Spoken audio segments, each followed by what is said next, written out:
Personalidades del mundo de la política, la cultura, el deporte, la educación, la ciencia, la militancia social y el espectáculo. Acciones, el pensamiento y el trabajo creador en nuestra época y la Argentina de este tiempo. Edgardo Esteban, Perfiles de la UNDAB. Gracias por estar en la radio, Edgardo. Bienvenido. Gracias a vos, es un gusto escuchar. Muchos temas para hablar, tenemos una historia de idas y vueltas desde lo profesional, pero vos tenés una gran carga que a veces, no sé si te lo pregunté alguna vez, porque hubo un tiempo de la Argentina desmalvinizada que eras un objeto de consulta casi como una suerte de adorno, por ahí me exagero con la palabra, para que se recordara nada más que nominalmente lo que había pasado aquel 2 de abril en tu condición de ex soldado, con cierto hasta desprecio y desdén, digo, porque después había una situación oscura respecto de Malvinas durante mucho tiempo, a poco de arrancar la democracia, ¿no? Sí, pero creo que ni se hablaba el 2 de abril, es decir, el hecho de la ceremonia, los actos protocolares, pero yo trabajé 11 años en Radio del Plata. Me volqué, me refugié en el periodismo, creo que fue un momento muy intenso también, porque la radio tenía otro rol, que no era, así no existían los canales de cable, no existían los celulares, existían la Motorola, pero fueron años después de lo que fue la transición de la democracia. Yo empecé a trabajar en la radio el 30 de octubre del 83. Mi primer trabajo fue acompañándolo a Adrián Gómez al centro de cómputo de Luder, y dar los cómputos de las elecciones, pasar los datos, y después poco se preguntó en la radio, salvo Lalo Mir en FM, en 9 PM, que armó todo un programa y charlamos un poco, pero hasta ahí, nada profundo. Después en la radio, hasta después de los 90 largos, poco hablé de Malvinas. Es decir, empecé a tener más trascendencia en el hecho del medio cuando apareció el libro, que ahí sí tuve un poco más de prensa. Las primeras personas que le hicieron el libro fueron compañeros de la radio.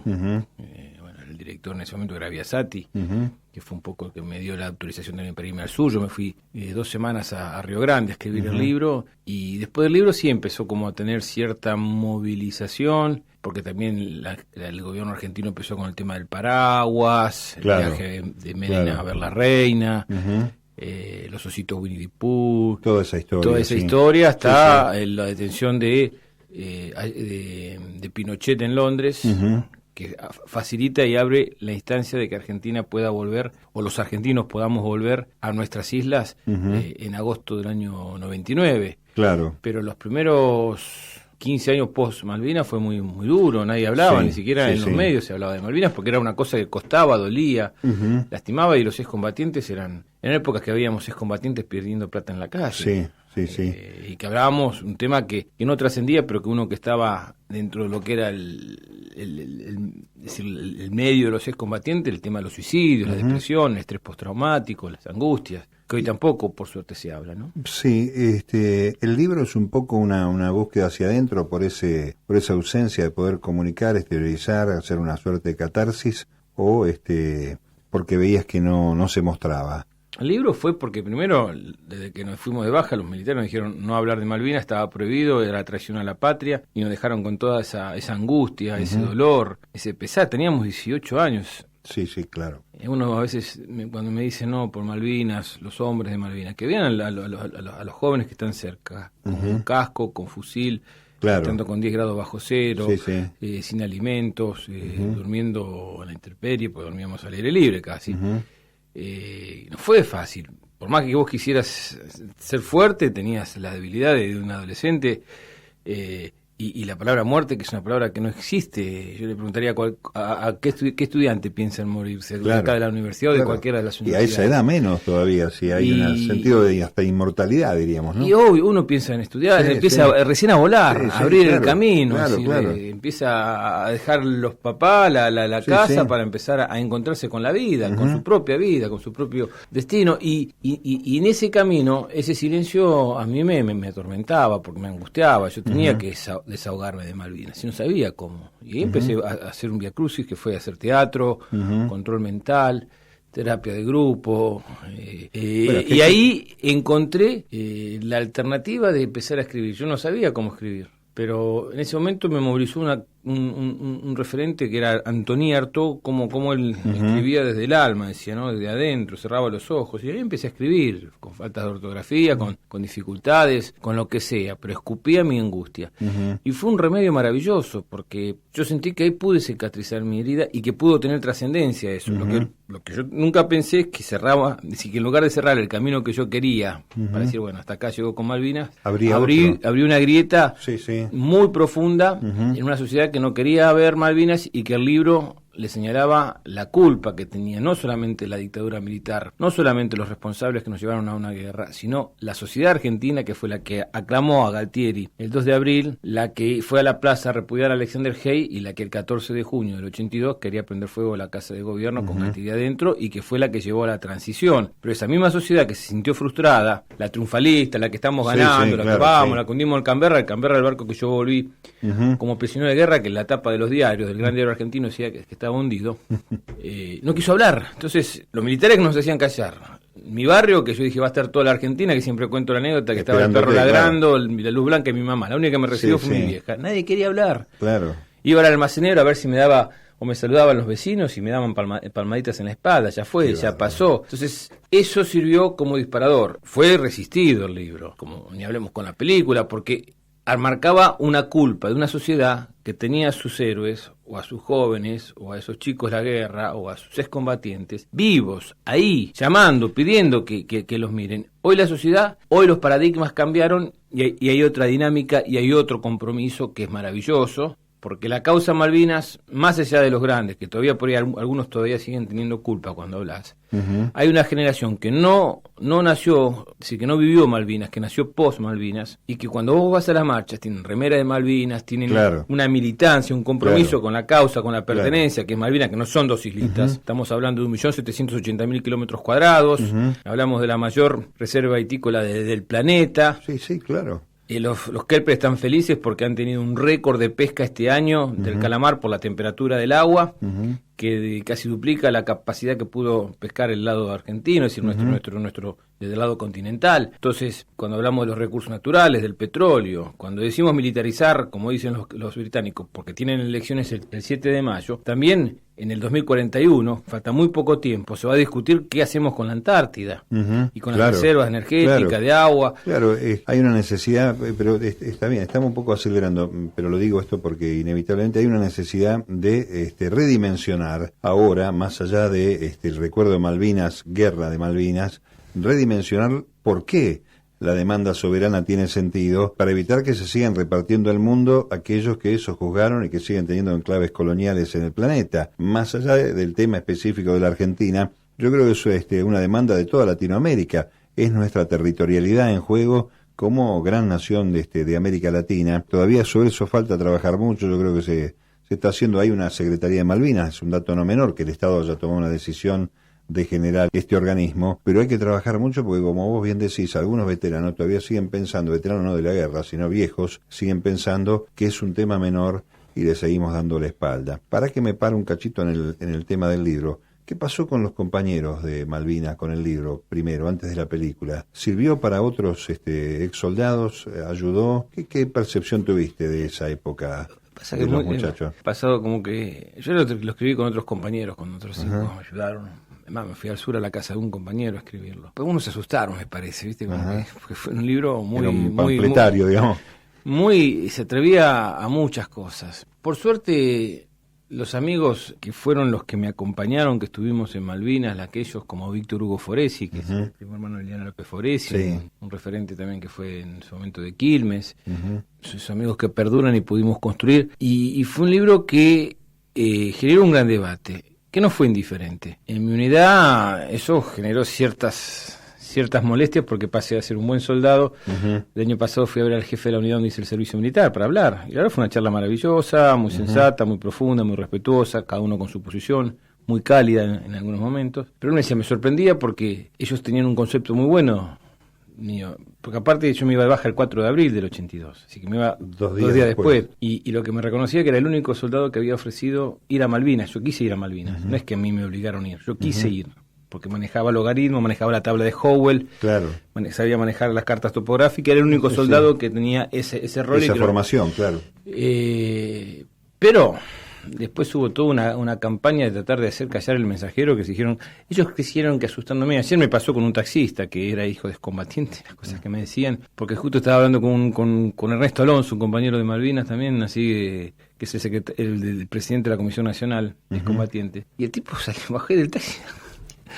Y vos decís, a mí ya no me asustaron nunca, vos me conocés, yo siempre un tipo que no creo en la violencia, siempre creí en el diálogo, y vos me conocés desde muchos, 30 años, y siempre dije lo mismo, yo no soy contradictorio. El otro día me contaba la gente de la televisión pública que en el archivo encontraron un programa en donde yo debato en el año 90 con Menéndez. Un programa era hacía Andrés Percival y Graciela Alfano. Graciela y Andrés se llamaba. Sí, Graciela y Andrés, me acuerdo. Lo van a poner ahora, van a poner todo porque vos decís, y le decía, y digo lo mismo que ahora, me dice, sí, exactamente lo mismo, porque yo lo que siempre fui coherente. No respondo a los violentos, no ataqué nunca con violencia, me han ido a pagar a la Feria del Libro, me han puesto una bomba a mi casa, pero me parece que lo importante es tener convicciones y seguir para adelante, porque yo soy muy, muy feliz con lo que he hecho en la vida. Porque antes, durante, después de Malvinas siempre fui lógico, no tuve 30 segundos de mucha gente cercana de que ellos cuentan, compañeros, que yo tengo una amistad con gente que no sabe, y que no me interesa que se difunda, no me interesa que trascienda, porque ahora quieren hacer un video, y a mí no me interesan los videos que hablen bien o mal de mí, porque ¿quién me conoce? ¿Sabe cómo soy? Sí, por supuesto, claro. Entonces, ¿quién no me conoce y tiene prejuicio? Bueno, que venga a hablar, yo fui a todos los lugares, estoy acá, que fue un día complejo, pero había una amistad, un afecto, vos fuiste, aparte, te lo voy a decir públicamente, vos fuiste generoso conmigo en un momento muy difícil de mi vida, que estaba sin trabajo, y eso nunca lo voy a olvidar. Yo soy muy muy leal y muy agradecido de esas cosas, a vos y a Lito de Andrea. Bueno, pero eso está de más. Pero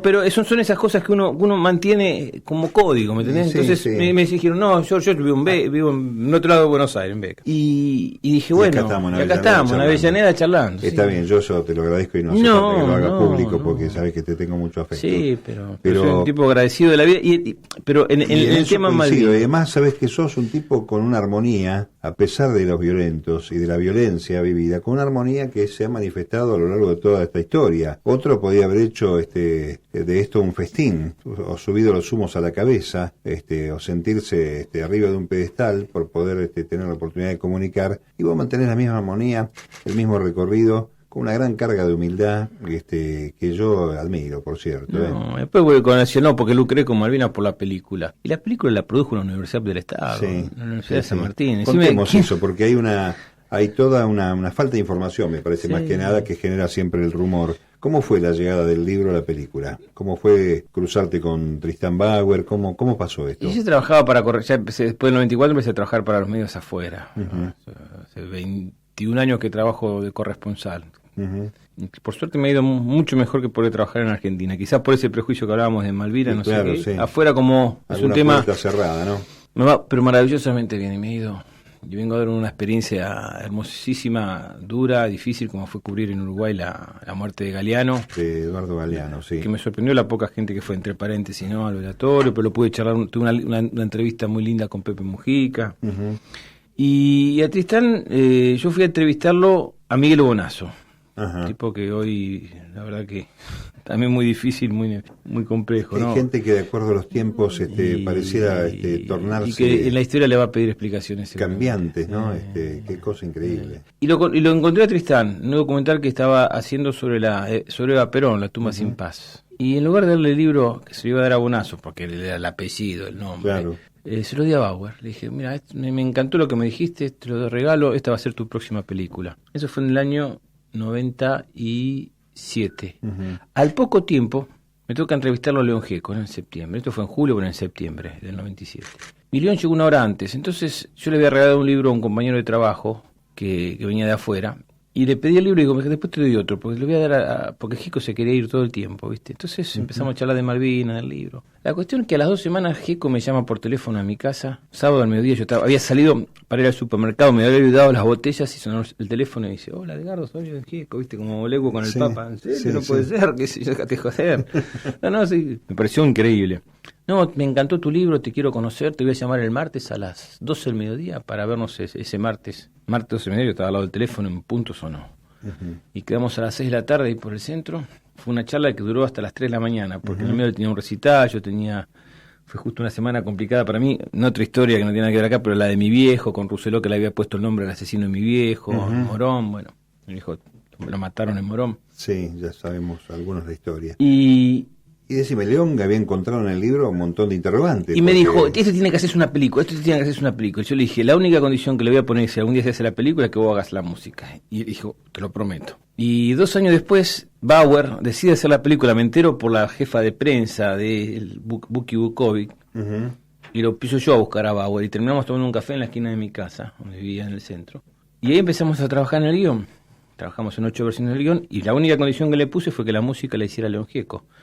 Lo buscamos durante 6 meses, Gieco no nos daba bola, viste, porque los productores, claro, el mediario, hasta que un día apareció Gieco, justo estaba con Tristán, él estaba ensayando para tocar en el ópera, y nos invitó a charlar con él, le propusimos la idea, le encantó, y escribió 3, bueno, una era la canción de la memoria, después escribió un tema sobre un poema de Sabine, que es un poeta mexicano muy bueno, y otro que me lo escribió, es decir, en referencia un poco a mi historia, que se llama Para la Vida, que él había puesto Mal Presagio, y yo le dije, no, León, tiene que ser por la vida, para la vida, porque tiene que tener esa fuerza, ¿no? Y esa fuerza, y le puso Para la Vida. Y ahí empezó otro proyecto que fue el gran sacudón que hubo, el gran debate, que me parece que no fue menor con el tema Malvinas, ¿no? Claro.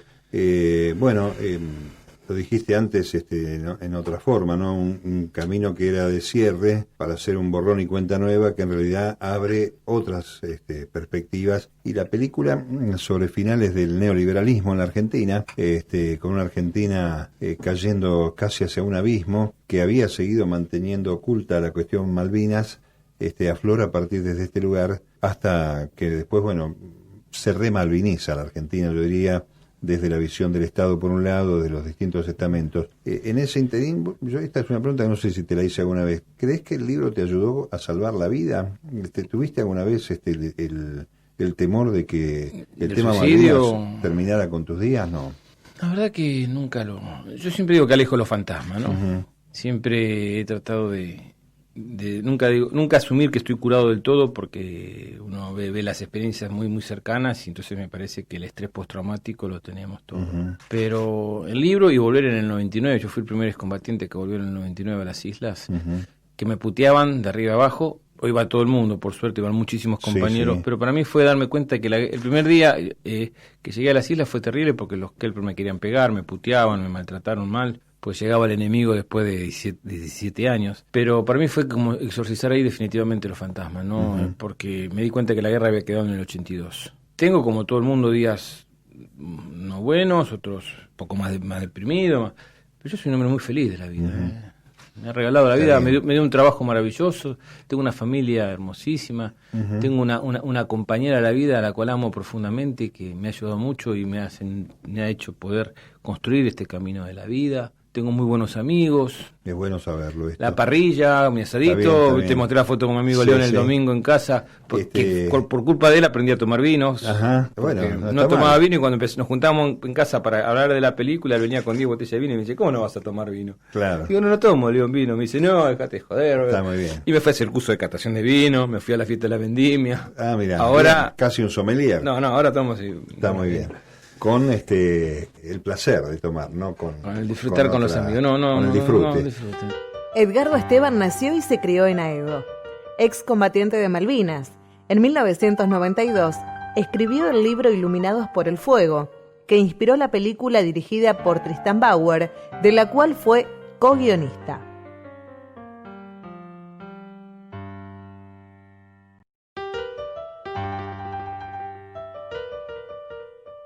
Perfiles Erlaundab. Edgardo Esteban.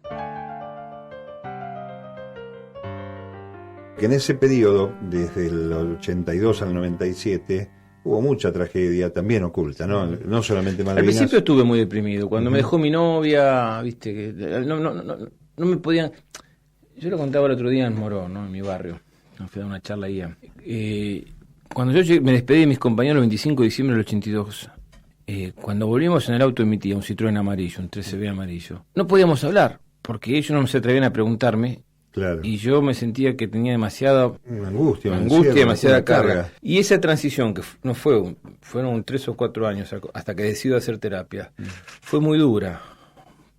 Nunca pensé en nada, pero la angustia de la guerra, la carga, era muy difícil porque no me podían contener. ¿A quién le podés contar una situación de guerra si en el barrio no existe el que vos podés matar, el que podés vivir en intemperie, el que de las bombas? Entonces, eso fue. Y después siempre fui como apostando por la vida. Y vos pensás que yo escribí el libro mientras mi mujer estaba embarazada. Y me aferré a esa panza. Y la película apareció Facundo también, que fue difícil. Mi tercer hijo. Y en mi casa Malvinas es un tema que no está todo el tiempo. Mis hijos ni siquiera han leído el libro. Facu, el otro día pasaron la película por Inca TV y la quiso ver por primera vez. Él tiene 11 años, la vio 20 minutos, no paró de llorar, dijo, no, hasta acá llego, cambiamos. Bien. El día que la necesites ver, cuando seas grande, cuando quieras la ves. Claro. No estás preparado todavía. Está bien. Entonces me parece que yo no les transmito mis cruces. Ellos tienen curiosidad, pero... Está bien. No, pero está bien porque como ejemplo, el libro, si bien el oficio periodístico hay cierta trascendencia pública, digamos, porque uno anda en contacto con funcionarios, con protagonistas, el libro te da un nuevo rol en la sociedad, otro protagonismo, más allá de la actividad profesional. Pero nunca me la creí esa. No, ya lo sé, te lo dije antes, pero quiero decir que frente a esta realidad te expone aún más, con respecto a lo que podían pensar mal o bien de esa realización. Pero a mí me parece que fue bueno hacerlo. Fue bueno incluso para la sociedad argentina, a lo mejor. Yo creo que no es pescar de soberbio, pero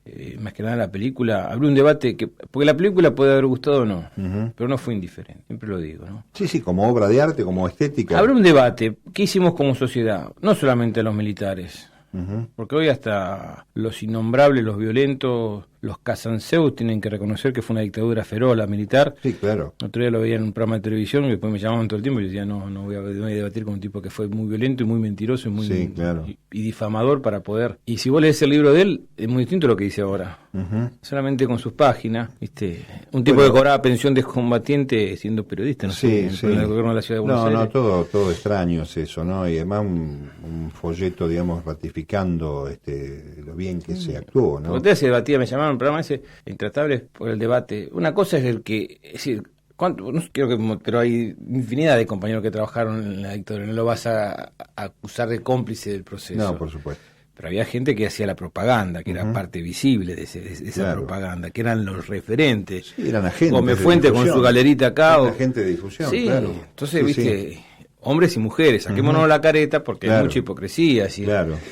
Y además hay una facilidad para ocultar, y casi hasta una ofensa cuando vos marcás esos puntos. Porque vos hablaste de la coherencia, que reconocemos y venimos más o menos del mismo cuño, pero hay gente que se ha hecho una reconstrucción a sí mismo, como una suerte de cirugía respecto de su pasado, y hoy blande el discurso como si fueran carmelitas descalzas. Sí, ¿no? Se olvidaron de que Ana Marita Lacroze de Fortabá te bancaba en su momento y te llevaba a Radio El Mundo, o que eras el locutor y acompañabas a Angeló. Yo veo estos tipos que hablan de ética periodística, de transparencia, de no compromiso periodístico. Pero que en los 80 tenían una militancia, un compromiso y padrinos muy poderosos económicamente, ¿viste? Entonces, acá lo que tenemos es mala memoria y a mí la verdad que yo nunca, ni siquiera con Malvinas di nombres propios, pero todos sabemos en qué jugamos. Claro. Entonces, ni hablar. La transparencia se demuestra desde otro lugar, desde otro perfil, desde otra construcción periodística, que me parece... En los 80 todo el mundo sabía si eras peronista del PI, del MAS, del PC, del...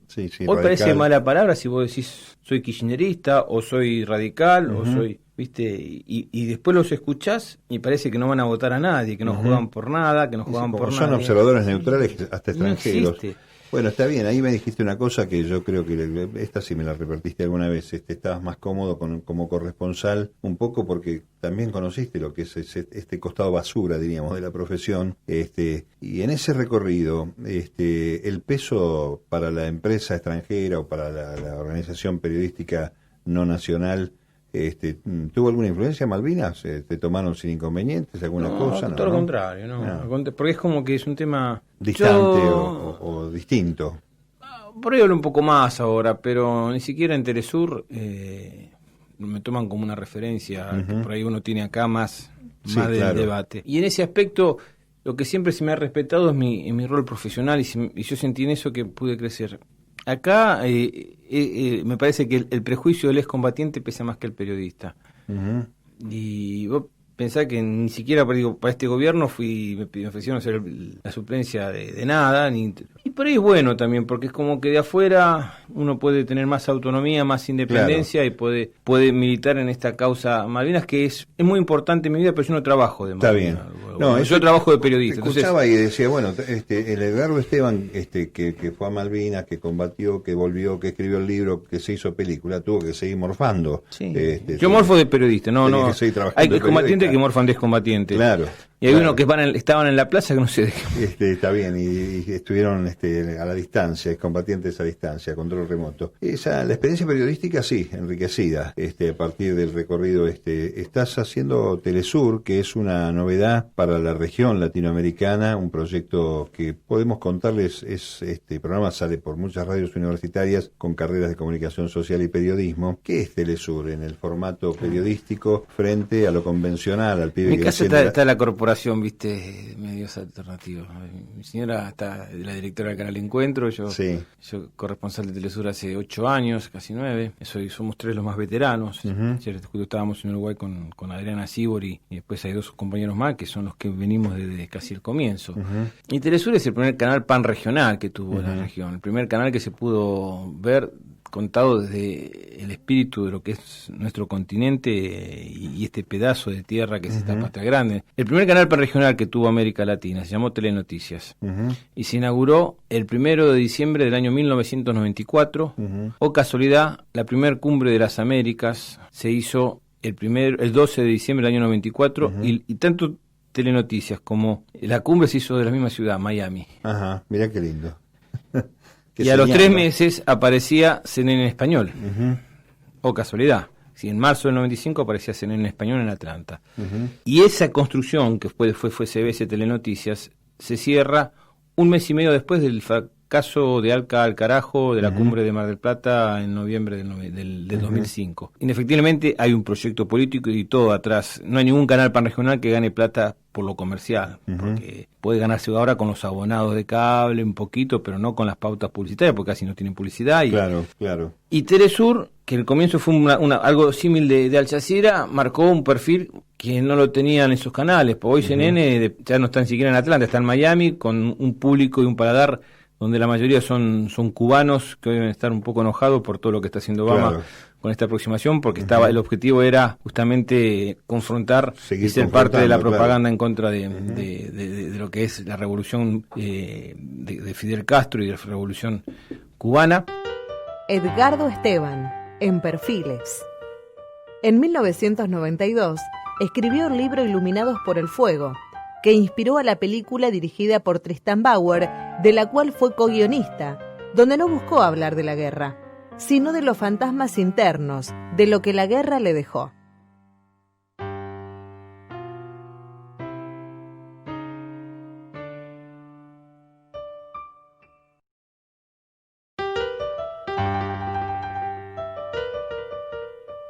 Perfiles Erlaundado.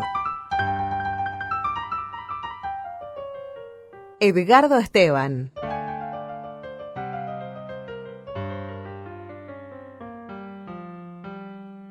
Y Telesur, por ejemplo, cuando fue el golpe de Estado en El Salvador, en Honduras, con Manuel Zelaya, mientras Telesur decía que era un golpe de Estado y estaba al lado del presidente Zelaya, defendiéndolo y filmando y protegiéndolo de alguna forma de que lo maten, CNN en español estuvo 4 días con el velatorio de Michael Jackson en directo. Sí, claro. Cuando fue el lanzamiento militar o el lanzamiento de la policía en Ecuador, Telesur ya desde el vamos dijo, es un golpe de Estado en contra del presidente Rafael Correa, y CNN en español decía, es un alzamiento policial, es una rebelión policial. Un conflicto gremial. Un conflicto gremial.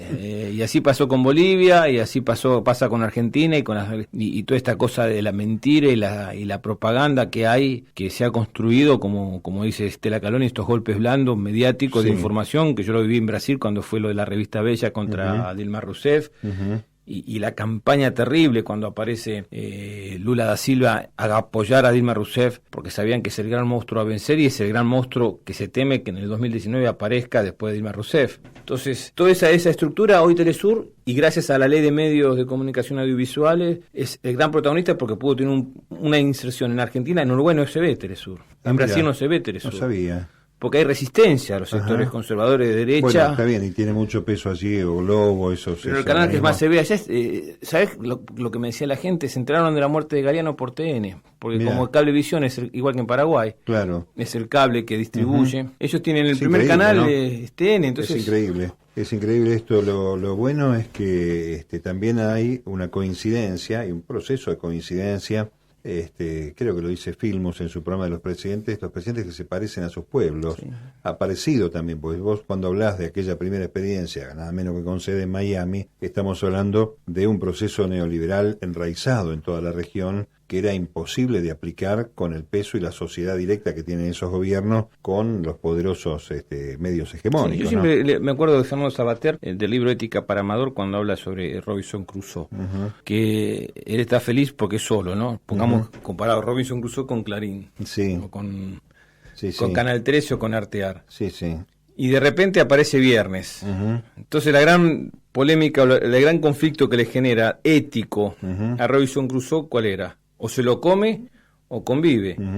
Clarín sistemáticamente, o Robinson Crusoe, se comía todos los viernes que aparecían. Nosotros no queremos que nos coman, lo que quiere es que podamos tener la alternativa de ser una voz que pueda demostrar que hay otra mirada, que hay otro lugar, que hay otro pueblo, que hay voces que no se escuchaban, que hay sectores que fueron escondidos, y en eso me parece muy bueno lo que dijo Álvaro García Linera, el vicepresidente de Bolivia, en este encuentro de Emancipación e Igualdad, ¿no? Cuando hablaba de la transformación. Yo me volví medio fanático de Gramsci y veo esa influencia de Gramsci en lo que es la transformación popular a través de la calle, a través de la gente, a través, lo que decía él, de las autonomías, las comunidades, los pueblos originarios. Y en eso lo veo acá con los excombatientes de Tomo Malvinas, porque nosotros a partir de esa transformación tuvimos un lugar, como los pueblos originarios, como las comunidades. La visibilidad, la aparición. Todo. La Entonces, aparición, claro, ni hablar. Y hay una palabra que marcaba García Linera que me parece que es muy importante en esta construcción y en esta transformación y en este protagonismo que tiene Telesur también en lo que es un medio de comunicación. Es que él habla de esperanza. Nosotros hoy somos un pueblo que tiene esperanza, la región tiene esperanza, y me parece que eso es lo que más molesta. Claro. Cuando vos ves la alegría que hay en los actos, en las marchas, en las convocatorias que vemos que aparece el pueblo, en contrapunto de aquellos que tienen un odio, una bronca. Hoy escuchaba ahí en la sede donde está el decanato de la Universidad de La Plata, a empleados diciendo, bueno, si ponen de presidente al hijo de esta, y nos tenemos que ir del país. ¿Por qué tanta intolerancia? ¿No? Es increíble la intolerancia, pero además sigue, es un tema cultural severo, me parece que hay que trabajar con las generaciones y con los jóvenes sobre todo, el hecho de pensar que a pesar de que en estos años tuviste acceso a cambiar 2 o 3 veces el auto, a tener mejor pasar, a tener empleo, vamos, que venimos de un país que tenía casi la mitad. El trueque. Iba a Bernal a hacer el trueque de comida por zapatillas. Sí, pero digo, la salvación individual, no como proyecto colectivo, es un tema cultural que todavía está enraizado en esta sociedad. Es decir, te va bien porque sos Gardel, no porque haya gestiones y políticas en función del bienestar del conjunto. Y además porque todavía sigue habiendo una molestia tomando en cuenta. Hay una década ganada, sí. Y la década ganada es en ese aspecto, que se olvida. Bueno, Viernes era negro. Vos lo citabas ahí, y esa molestia de que el negro, tomado esto como una referencia del Gracita o de las formas en que se los describió a las corrientes populares, tuvieran una movilidad ascendente, eso molesta al privilegio y baja un discurso en contra de ese crecimiento, ¿no? de esa posibilidad de tener un poquito mejor el pasar del lugar donde venían. Eso pasa en toda Latinoamérica, ¿no? Yo lo miro y lo admiro a Evo, el trabajo sistemático, silencioso. Vos lo nombrabas, Álvaro García Linera, que es uno de las mentes jóvenes muy lúcidas que tiene el país, la región, bueno, la patria grande. En buena hora que eso vaya anidando en los pibes, ¿no? Arraigando, pero sí hay un desprecio y un destrato por el otro, que me parece que todavía hay que trabajar mucho en esto. Ahora, Telesur, hablando de la actividad profesional, ¿cuesta entrar con Telesur? Vos estás en la Argentina, más que nada, centralizado aquí, o este trabajo de Galeano en el Uruguay. ¿Cuesta Telesur en el concierto de los medios entrar, ser recibido, acceder a la información? Son 7 países los socios, ¿no? Entonces, eso es a veces complejo en la construcción, pero realmente creo que hay un criterio de unidad. Nosotros, si tenemos que llamar y hacer la nota de la campaña de los candidatos del macrismo, lo buscamos, lo llamamos, después están en ellos si quieren hablar o no. Pero creo que hoy hay resistencia en las estructuras o en las corporaciones de poder. Es decir, no es que el Lula o en Brasil, aunque Brasil siempre es muy especial, pero Dilma cuando dio conferencia de prensa apenas asumió, se la dio a Globo, a RBT, a Bandeirantes y a Record, que eran los canales que las recontraputeaban, es decir, porque hay cierto temor y vos tenés que tener cierta alianza porque esos son los canales que se ven. Hoy en esta transformación hay mucha gente que sabe o necesita o quiere o le gusta verse en Telesur porque saben que es un canal que marca referencia y marca credibilidad. Hoy la palabra Telesur todos tienen posición tomada. Sí, claro. Pero esta es una mirada que no es solamente de lo que es la revolución bolivariana, de lo que pasa en Argentina, lo que está pasando en Uruguay. Es decir, vamos a Galeano. En Uruguay no fueron más de 1000 personas al velatorio de Galeano. Sí, eso querías contar y yo me meto en ese tema. Y fueron, ¿Por qué crees que fue así? Porque ni siquiera fue declarado la muerte de él duelo nacional. Mirá. No hubo bandera media asta. Fue el presidente 15 minutos, después fueron algunos políticos, después estaba Biglietti, que era Pepe Mujica, apareció Serrat en su momento, Teresa Parodi con una delegación argentina que fue la más importante junto con la del vicepresidente de Venezuela. Y se acabó. Terminó. Entonces, vos decís, nosotros teníamos 3 equipos transmitiendo en directo todo el tiempo. Y Galeano es Galeano. En Uruguay, en Argentina y en América. Sí, y claro. en el mundo también, Sí, como sí. referencia. Entonces, mientras ahí casi pasó inadvertido en los medios de comunicación uruguayos, nosotros le dimos una trascendencia, una visibilidad y había que hacer notas y había que hacer 3 notas, pues nos parece muy importante eso. Y esa es la construcción. Y cuando fue el terremoto en Chile, me acuerdo, o fue al sur que estaba todos... Mira, te voy a contar una anécdota que fue en lo que es Magallanes, el territorio de Magallanes. La región de Magallanes, que es Punta Arenas la sede. Aumentan el gas un 16%, se revela el pueblo, corta las fronteras, dejan 4.000 camiones varados con cientos y cientos de turistas que no pueden venir desde la isla de Tierra del Fuego porque no pueden cruzar la balsa de San Sebastián a Punta Arenas porque estaba bloqueado y bloquearon todo, estaban invisibilizados, no había ningún medio chileno. Nosotros vamos con Telesur, pasamos por el lado argentino, decimos que somos Telesur, éramos el primer medio que llegamos y ahí nos abrieron todas las puertas. Fuimos a hacer el cruce, la protesta de la gente, hacíamos notas, todo lo mandábamos por Skype, salía bastante bien la nota, pero cuando estábamos llegando a Punta Arenas, la radio que era la radio del pueblo, Radio Arena creo que era, Radio Austral, empezó a contar que estábamos transmitiendo en directo desde la puerta del hotel frente a la intendencia o la gobernación. Y los autos empezaron a tocar bocina. Y entonces yo en mi primera salida salí con todo el pueblo celebrando y empezó a tener visibilidad eso. A los 3 días estaban todos los medios chilenos ahí. Claro. Y al cuarto día, el presidente Sebastián Pineda tuvo que derogar ese incremento de 16% porque había una empresa que van a poner ahí, creo que, no sé si para usar el gas, que necesitaba producir el gas. Que entonces permitía abaratar el costo, digamos. No, que necesitaba el gas, entonces como necesitaba ese gas, se aumentaba el gas. Bueno, está bien. Y el pueblo ganó la batalla, celebraron, todos quedaron contentos, nos fuimos felices. Perfiles. Edición Diego Aguilera. Operación técnica Lautaro Federico Jamra. Producción Pablo Florido, Noelia Giorgi. Locución Gabriela Godoy. Idea y conducción Mario Giorgi. Perfiles.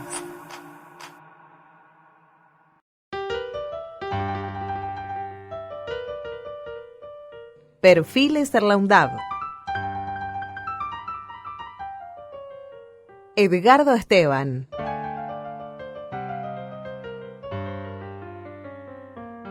Hay que decir que en cada organismo de la televisión convencional, hegemónica, lo que fuere, está Telesur, porque están mirando de reojo a ver qué hace, y a veces han robado cosas de Telesur O sea, todo el ¿cómo? tiempo, ¿no? Yo me acordaba porque en la última Cumbre de las Américas en Panamá, uno por oficio va derecho viejo al origen, entonces derecho viejo Telesur, para ir viendo sin solución de continuidad las exposiciones de los presidentes. Que ahora el corresponsal ahí era Jorge Gestoso, ¿no? Gestoso, sí, efectivamente, que ha recuperado la fuente. Gestoso fue una de las caras de la inaugural CNN en español uruguayo. Está ahora vinculado con Telesur. Pero lo bueno, digo, es que a pesar de que haya cierta hipocresía, que sobra hipocresía, siempre están mirando de reojo para ver dónde va parada la información de este canal, que a mi juicio debiera tener más expresiones, ¿no? Hay más posibilidades de llegada a estos países de toda Había Latina, con ¿no? el tema de la elección de Dilma, que todo el mundo creía que perdía, y yo estaba convencido, porque aparte caminé mucho la casa, es decir, lo que uno va a charlar con la gente, y dije, yo va a ganar, no se va a ganar, y me tiré a la pileta porque yo estaba convencido de que iba a ganar, porque lo sentía en el arrastre, en esa impronta que viene con esa fuerza, a pesar de que él ganó por 5 o 6 millones de votos, que bueno, pero es poco para la cantidad. Sí.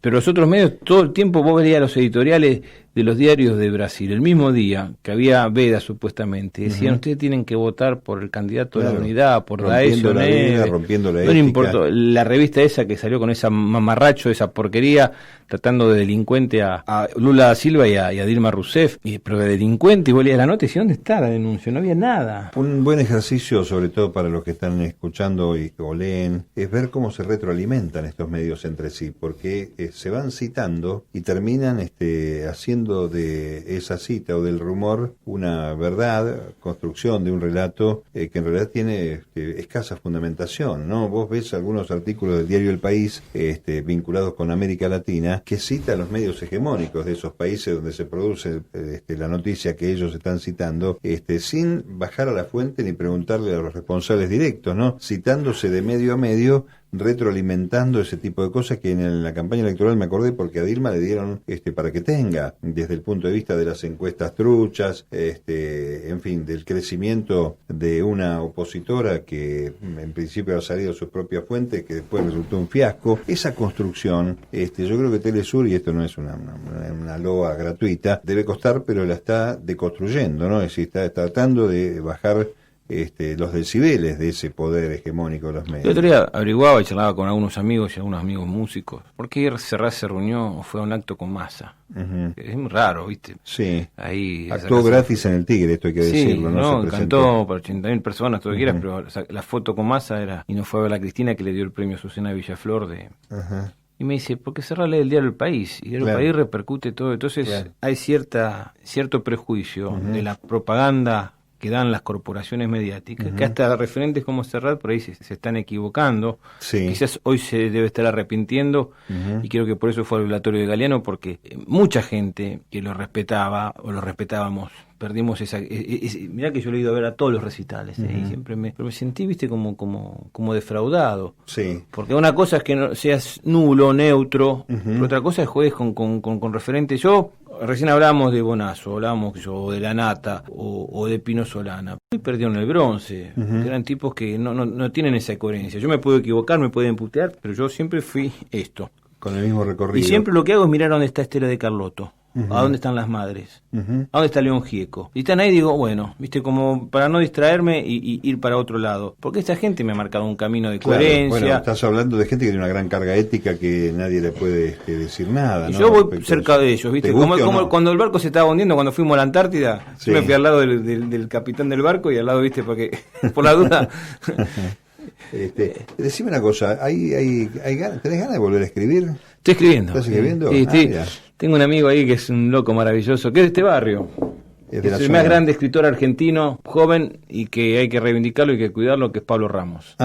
Tiene 2 libros, lo único que es hincha de Arsenal, ¿viste? Bueno, pero esas cosas pasan. Tiene un libro que se llama El origen de la tristeza y otro que es La ley de la ferocidad, que está traducido creo que en 15 idiomas. Ahora en España, él fue hace 20 de atrás y 3 ediciones en... Ahora empecé a retomar de vuelta porque este año no quiero terminar un libro sobre mi viejo, sobre los 70.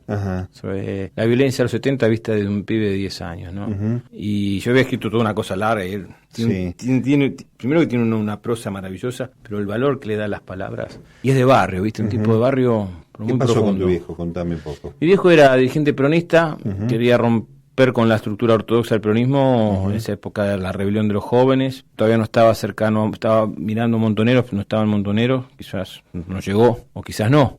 Pero vinieron a apretarlo a mi casa, que era el presidente del partido, que se llamaba Pedro de Martín, y vino con un revólver, lo quiso sacar, había 7 tipos abajo esperándolo. Mi viejo se resistió y le dispararon una bala que a las 24 horas murió, la dispararon a mi hermana que tenía 4 años, mi mamá perdió el embarazo de 6 que tenía ahí, así que no mató solo a mi papá.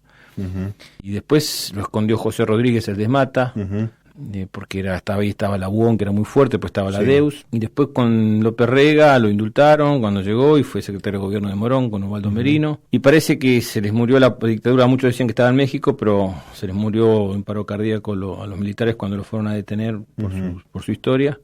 Y lo paradójico, que en el Parque de la Memoria que está ahí en la Costanera Norte, que dice: acá yacen las víctimas que lucharon por los mismos ideales de igualdad y equidad de aquellos que murieron durante la dictadura militar, y empieza con Agustín Tosco en el año 69. Mi papá no está, pero el asesino de mi viejo está ahí. No me digas. Sí. Increíble. Y Rousselot le había puesto el nombre a una calle y le iba a una plaza. Increíble. Bueno, y eso es lo que estás volcando, bueno, eso y otras cosas, me imagino. Yo no, más el relato humano, ¿viste? Es como iluminado. Yo lo que quiero es valorar siempre lo humano. Sí, que es cierto, ¿no? Se pierde la perspectiva de la condición humana. Pero una época muy violenta esa, ¿no? Porque yo, en el velatorio de mi viejo estaban todos armados, ¿viste? Esa cosa. Sí. Que llegó Campo a 4 cuadras, pero. Lo vivimos, sí, lo recordamos mucho. Y un chico de 10 años viendo eso es. Bueno, es bueno que también estés entretenido, más allá de Telesur y de ganar el mango, y la docencia universitaria que te va a dar respuestas también gratas en estas épocas. Y Forrest Gump. Yo soy como Forrest Gump. Está muy bien. Camino todas las mañanas y eso es mi gran refugio. Está muy bien. Yo sé que hay muchas cosas para hablar. Quiero agradecerte. Este programa ¿Ya pasaron los 40 minutos? Wow, sí, un poco más, me parece que charlamos largo. Valió, ¿no? Estuvo bueno. Sí, siempre es bueno hablar con los amigos y recordar estas cosas, porque lo bueno de la intención de este programa es también humanizar al tipo, ¿no? 2 cosas cortas. Decime. 2 anécdotas, porque aparte, como estamos hablando para los estudiantes, yo cuando escribí el libro nunca pensé a dónde iba a llegar. Y 2 regalos que me dio la vida. Uno fue que León Gieco me invitó a ir a la Antártida, porque él fue a cantar Tú soy a la Quiaca allá, y me fui a la Antártida con él. Y después del recital, a las 3 de la mañana me dice: ¿qué podemos hacer, Edgardo? Me dice: acá le digo, no hay nada para hacer. Me dice: pero quiero hacer algo, porque estoy muy feliz, estaba contento. Vamos a ver las estrellas. Me dice: pero acá nos vamos a cagar de frío. Le digo: pero acá te cagas de frío en la base Marambio. Acá te cagas de frío a las 2 de la tarde, a las 3 de la mañana, a cualquier hora, pongámonos esa ropa anaranjada. Despertó a todo el mundo, estaba Hugo Soriani, y nos fuimos a las 3 de la mañana a ver las estrellas, y León me abrazaba llorando, ¿no? Y ver las estrellas con León ahí fue una cosa que, si yo te la cuento, vos me hiciste medio loco, en pedo. No, pero debe ser uno de los cielos más limpios del mundo. Más limpio, ¿no? Pero el hecho de la aventura. Y después, cuando fuimos a Nueva York, al Festival de Tribeca, no nos esperaba nadie. La primera proyección de la película había 12 personas. Nosotros 3, Tristán Bauer, Gastón Pauls y yo, 3 de la embajada, 2 del festival, había 4 espectadores, a lo sumo. Así que nos dedicamos a hacer turismo. Te lo voy a hacer corta porque la anécdota es un poco más larga, pero el último día... Contala cómodo. No, porque después nos dedicamos a hacer turismo. Dijimos, ¿para qué vamos a perder tiempo? Había, películas grosas, había algo muy importante. Y entonces llegamos el viernes, estaba Richard Gere dando una conferencia de prensa, sacando fotos a Richard Gere. Y lo cierto es que la conferencia de prensa anterior a la de Richard Gere era la nuestra y nunca nos avisaron. Entonces el día sábado ya estábamos desahuciados y vienen a las 5:30 de la tarde a invitarnos a una cena. Dijimos, ¿para qué? Le digo, ya teníamos armado porque el domingo nos volvíamos a Buenos Aires. Claro. Y estábamos felices, estábamos en Nueva York caminando, conociendo. La cuestión es que, bueno, al final nos insisten tanto que llegamos a la cena y cuando queremos entrar vamos en subte al barrio chino, Chinatown. Me dice el tipo de la entrada, esos morochos grandotes así, no pueden pasar porque los que están invitados tienen que bajar en esos autos llamados limusina, entran caminando, hablan con la prensa que está ahí por la alfombra roja, y Gastón, que tenía esas medias que usaba siempre antes en la cabeza, la remera toda rota, ¿viste? Y decía, pibe, esto no es para ustedes. Bueno, al final los convencemos, entramos, cuando llegamos nuestra mesa estaba ocupada y nos mandan al fondo de todo. Pero estábamos fascinados porque estaba Martin Scorsese, Oliver Stone, los hermanos Baldwin, la china esta de Los Ángeles de Charlie, John Boy, Tom Cruise, estaban todos esos personajes, ¿viste? Vos foto por acá, foto por allá, porque estaba la mujer de Sting, ¿viste? Antonio Escármeta. La verdad que era una cosa, empiezan a dar los premios, nosotros comiendo, disfrutando, viste, sacando fotos, hasta que el último premio era un cuadro de Wim Wenders, y sube Robert De Niro al escenario. Wow, viste, De Niro, entonces nos sacábamos fotos con Gastón, que lo encontrábamos el domingo, que nos juntamos a comer con Leones y se mataba de risa. Y entonces era chiquitito así, 10 centímetros para los oyentes, ¿no? Y sacábamos fotos, y entonces dan la película ganadora, y nosotros, y me enfocaban en una mesa, y no aparecían. La cuestión es que era la mesa que nos teníamos que haber sentado nosotros, y la dijeron en inglés, y ganamos como mejor película. Qué increíble. Así que terminamos abrazado con De Niro, yo tapa del diario Clarín, abrazado con De Niro, que cuando la vi no paraba de llorar de la risa, y terminamos en una fiesta privada donde éramos las estrellas, al lado de todos estos personajes que te contaba, en la casa donde Edgar Allan Poe escribía sus libros. Qué increíble. Si yo cuando escribo el libro te cuento esto, me decís, este pibe está loco. Entonces, yo lo que siempre le digo, y más a los estudiantes, que no hay imposibles. Que se atrevan a soñar, a buscar las otras alternativas, porque claro, la vida es muy generosa a veces. Entonces, si vos me decís, tengo la guerra en mis espaldas, pero yo soy un tipo feliz, mirá las cosas que me han pasado. Y además un disparador formidable, ¿no? Para después aprender a otras cosas. Sí, hay que apostar por la vida, siempre hay que apostar por la vida, y por la paz, fundamentalmente también. Está bien. Edgardo Esteban, gracias por estar acá. Gracias a vos. Sabes que te quiero mucho. Un beso grande y buena vida, por cierto, como siempre. Gracias por todo. Edgardo Esteban es periodista y escritor. Pasó por muchos medios hasta llegar a Telesur, el primer canal panregional de América Latina, en el cual se desempeña como corresponsal desde Argentina.